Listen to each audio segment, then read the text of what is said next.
y'all. Man. What's good, guys? I don't know if you saw this. Have you been seeing these clips floating around?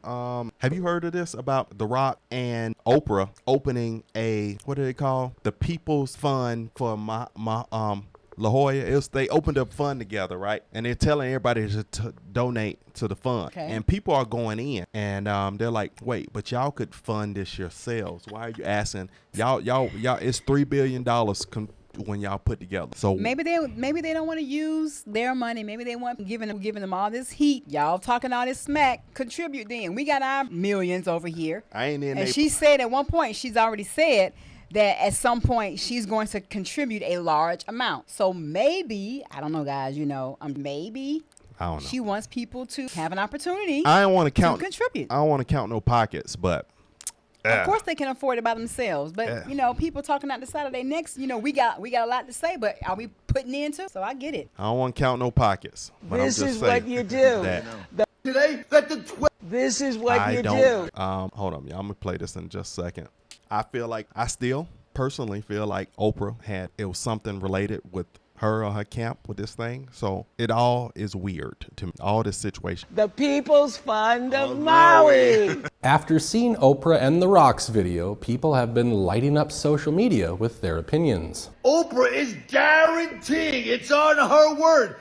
The last time I checked, unless the news is lying to me, that Oprah's house wasn't even touched. Okay. People are having a tough time trusting. Well, Rock, why do you think people are having a tough time trusting when $12 billion still hasn't been sent there? But check this out. I just read today that the $12 billion is off the table. You two are so full of crap. Rock says the number one need is money.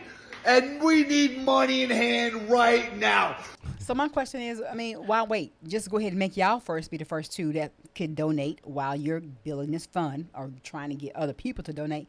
Go ahead and donate right now and then let us donate afterwards. To me, that makes sense because she's getting a lot of heat, but you're there. And if you went out to help and give out stuff and do that due diligence, you got the money. Why not just go ahead and give yours right now? Why wait? Because people were talking about that. They said that much money, you could completely change the situation alone, and it wouldn't even financially touch you. You wouldn't even see it. Immediately. So my suggestion is, Rock and Oprah, between the money that you guys are both worth and the money that both of you earn, forget about the crap of this donational thing. Go into your own banks, dip into your own wallet. You guys can come up with a lot more money than $95 million. 3 weeks later, an official. Tell me why he looked like Joe Rogan with too much water in his diet.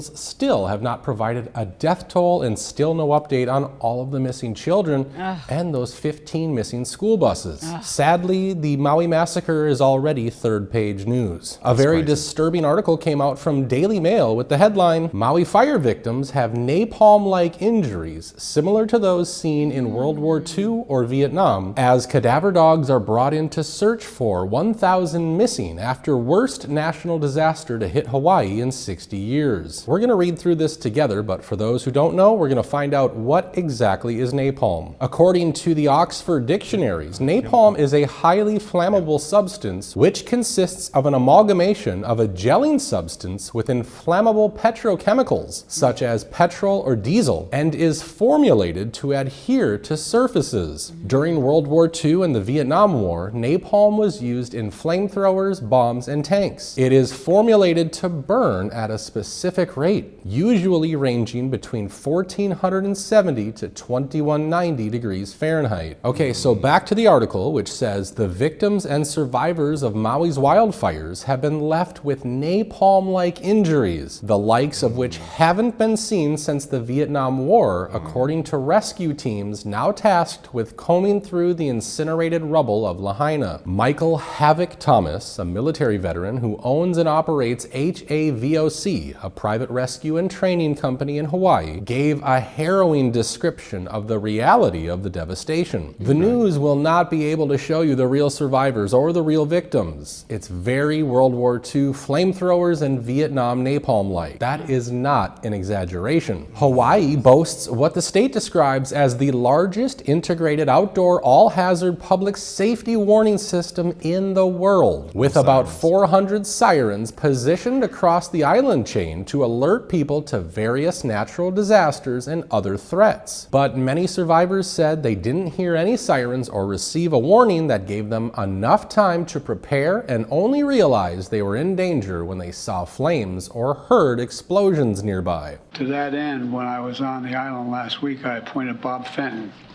one of the nation's leading emergency managers, and I mean that, that's not hyperbole, who's been on the ground in Hawaii since before the fires erupted as our chief federal response coordinator. This week, we heard Joe Biden saying he appointed Bob Fenton as the main point man for the Maui disaster. Fenton, who was not only on the ground since before the fire, but was also in attendance at a natural disaster seminar 3 months ago in Maui with all of the other senior elected officials. What's unbelievable is that they also had a wildfire expert as the guest speaker. And look who posted about this on their social media. None other than Herman Andaya, the man who did not sound the sirens. Taking a closer look at the photos from that seminar, you will see Maui Governor Josh Green in attendance, Mayor Bisson, as well as Herman Andaya, who is very busy taking notes on what to do should there be an emergency like a fire. The emergency response director, 4 months ago, at a disaster preparedness conference in Maui, talking specifically about fires. Now that Herman Andaya has resigned, the sirens are finally starting to go off. Something very interesting happened the other day. There was a brush fire in Kaanapali, which is just north of Lahaina town where the main fire was, and they sounded the alarms. Now, I just made a video a couple days ago about how sounding the alarms would have been helpful during the Lahaina fire, and the government claimed that if they sounded the alarms, people would run into the fire up the mountain because, according to the government, the public was trained to think it was a tsunami. And even when they opened up their doors and they saw fire and smoke, billowing smoke, and smelled the smoke and heard the fire and felt the heat, even then, somehow they would run up the mountain and jump into the fire because they thought a tsunami was coming, which I think is a ridiculous idea. And apparently they decided it's a ridiculous idea too because they reversed themselves and sounded the alarms for this fire. So not sure why they changed their minds, but guess how many people went out their front doors and jumped into the fire because they thought there was a tsunami? 0. So apparently many of us were right about this, but sadly that doesn't help anyone who died in the Lahaina fire. Will Kane tweeted, "Word in Lahaina is that they'll have to scrape 6 inches of soil due to toxicity of the burn. This is also a spiritual and historical site. So an entire town razed and scrapped 6 inches into its soul and history is the price of bad planning, bad priorities, and bad politics." The same waters that our people just died in 3 days ago are the same waters the very next day these visitors, tourists were swimming in, and that says a lot about where their heart and mind is through all of this and where our heart and mind is though. You don't see our people swimming, snorkeling, surfing. Nobody is having fun in tragedy and continuing their lives like nothing has happened. There is 2 Hawaiis right now. There is the Hawaii we're living in and the Hawaii they're living in, they're visiting in. Joe Biden. What? Whoa. There is no absolute way. I'm sorry. Really? I could not People were vacate enjoying in life? Hawaii right now. No. It would just be too heartbreaking. No, it will be some time. Oh my going gosh, out that there. is just callous and being so insensitive and uncaring about somebody else. I don't care what you say. You have 6 more continents to go on to vacate with beautiful beaches and white sands and light blue waters. That is not the place to go during this time. They said people went swimming and snorkeling. That must not have been La Jolla. It must have been like Honolulu or something. It must It been doesn't matter to me. The whole it's still one place. It's still one state. It is one state, just different islands, but yeah, one state. But it would feel so uncomfortable. Yes. Could you imagine you have your whole trip booked? all this happened, and you be like, man, forget this, man. I'm still about to go. It'll be like, ugh. Unless you're going to go and help and support and show, But think about sympathy. Think about how many people had flights. They were going to be in Hawaii the next day. This was going on the day before, and people were like, forget that. I'm still going. But where are you gonna go to? Well, another area on the island, of course. That's why I another said, city, and probably but not Lahaina. That's it's a smaller area, but I mean, I'm talking about like if they were going like Honolulu, and they were like, man, forget this. I'm about to still go to the beach. No, that's what's messed up that's to me sad because to me. I think about it for myself. I see this going on, I'm like, we're gonna have to go. We're gonna have to tell them can't put this on hold. Yeah. Because it's unless, like you said, unless you're going to help. But what kind of help are you going to be? You going to do you have all the resources to put out the fire to rescue the people? No, you don't have that kind of power You could just and resources. show, like clean up, donate, show what they need. You would be a person to fill in based off of what their need is at that moment. But First of all, you couldn't even get over there. So first of all, as a person that's touring, if you're not already in Lahaina, you wasn't coming to Lahaina. They shut that mud down. Yeah. If you're in Honolulu, you Waikiki, you might have been good, but if you over to Lahaina, it was going to be a no. You wasn't going to be able. How you going to help if you can't come? Well, people, view things so different. They may say, okay, well, that happened there, but, I'm still going to be over here because it's not over here. I would just feel weird. And called on FEMA to, quote, finish the job. And those out on Maui, it's just amazing. You've seen it. Some of you have been there. It's just pure devastation. That whole part of the island is just leveled. There's nothing left. Every American expects FEMA will show up to finish the job in Maui and elsewhere. I don't know if finish the job is the best choice of words. I also don't know if $700 per affected household is going to do anything for the people while they see BlackRock-owned Hawaiian Electric getting $95 million. As Biden said, that money will be used to harden the power grid, or the smart city power grid. Survivors. Exactly. That's even 95 worse. million? That means And they get 700. Couldn't we have balanced that out a little bit better? But that just meant no. He said no. We give him 95 for the electric company and 700 to the families. Can we so balance that? They're saying we want to. So they're saying the whole focus it was the electric grids, not the people. So this is why it's even showing even more so to create that smart city versus these individuals. Because of course, it's not about the balance. It was about, we really don't want y'all here. We really want the land. We'll give y'all a little chicken wings to scrabble on, but we need this smart city going. Survivors of the fire are still saying that there is no relief being provided for them. Can you tell us what life has been like for these nearly 20 days after this fire? How are you both doing? It's been tough, not only emotionally, but financially. We feel like we're not really getting any of the assistance that we need, which a lot of other people feel the same way. We are the 50th state here, and we're not being treated like we're U.S. citizens. We feel like we just got out of a fight for our life. Now we're back in another fight for our life to find home, to find a place to rest our head just that night. We were not getting any help from federal government so far. Some people, I'm guessing, are getting the 700. We never received the 700, which, wouldn't go very far here in Hawaii. Do you feel that the federal government has your back? Do you feel that you're getting the help you need? They didn't even get the $700? So that's what I mean by balance it out. So you send $95 million to these power grids.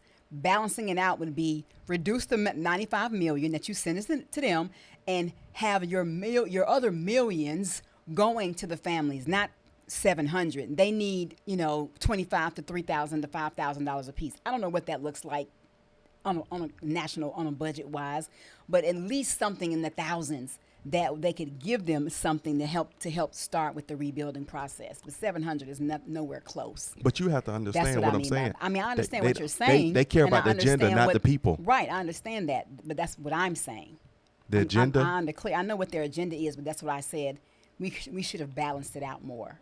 Yeah, Biden cares about blessing other places. He doesn't care about America. He's not a big fan of it.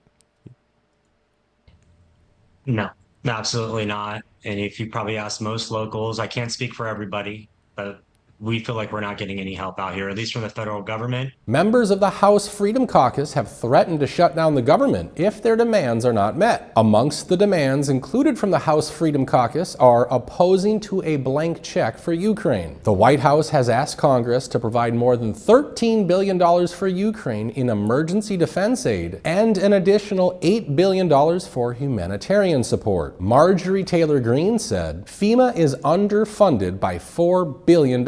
Georgia Emergency Management Agency, GEMA, is only funded $1 per Georgian. Hawaii's Lahaina is in desperate need of help from devastating fire killing 50+ people, and America is broke. Biden wants to send another $24 billion to Ukraine. Oh my God. No. A government shutdown means that aid to Maui will cease. Families and businesses in desperate need of financial help to get through this crisis, they'll be cut off. If the government shuts down, that can create many challenges for relief for people in Maui. Who can help me? Who can help the people in my canoe, yeah? I don't want to say to the people or everybody, oh yeah, we all in the same boat. No way, the people in Lahaina, they're in a completely different boat. Their boat burned down, they're no more boat.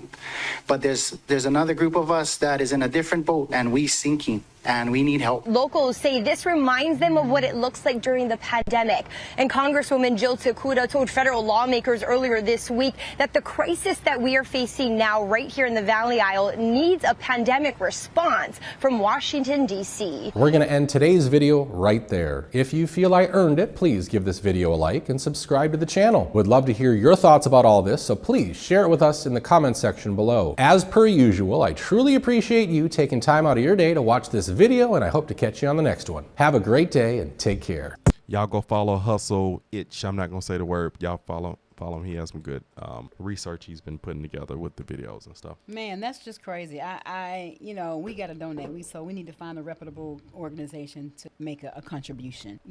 So we definitely do that. I have to find something I trust. Yeah. To give whatever the reputable organization is. Yeah. But this is a shame. As yet we continue to give money to other places, but to where we need it to be on our own land. What is the rationale? Like, what are these people in political office, what is their thinking process? Like, what are they looking at before they make these kind of decisions? My question is, why didn't that family get the $700? Were they just one-offs or someone lined up with their checking account? How many people didn't actually even get the scrap pennies? Well, when you have crises and stuff is out of order and out of whack, the mail system ain't running right. How are you gonna get stuff? It's crazy. Banks, it's all crazy. It's a process for stuff to get back in order, and right now it's a long, slow, hard climb because they're not even getting the aid that they need from their own government. And soon, watching time, this starts to get quiet. Like the world won't be talking about YouTube. I mean, it'll always be where it lives on YouTube, but the world will start silencing, not talking about it, and then that's when all the work is done for the agenda. When it's quiet, no one's paying attention or talking about it, that's when they start doing the other stuff that you're not even knowing what's going on. All right, like, comment, subscribe. Don't take a nosedive, but comment down in the section below if you want some more. See you in the next video, guys. We gotta go. Love you. Bye.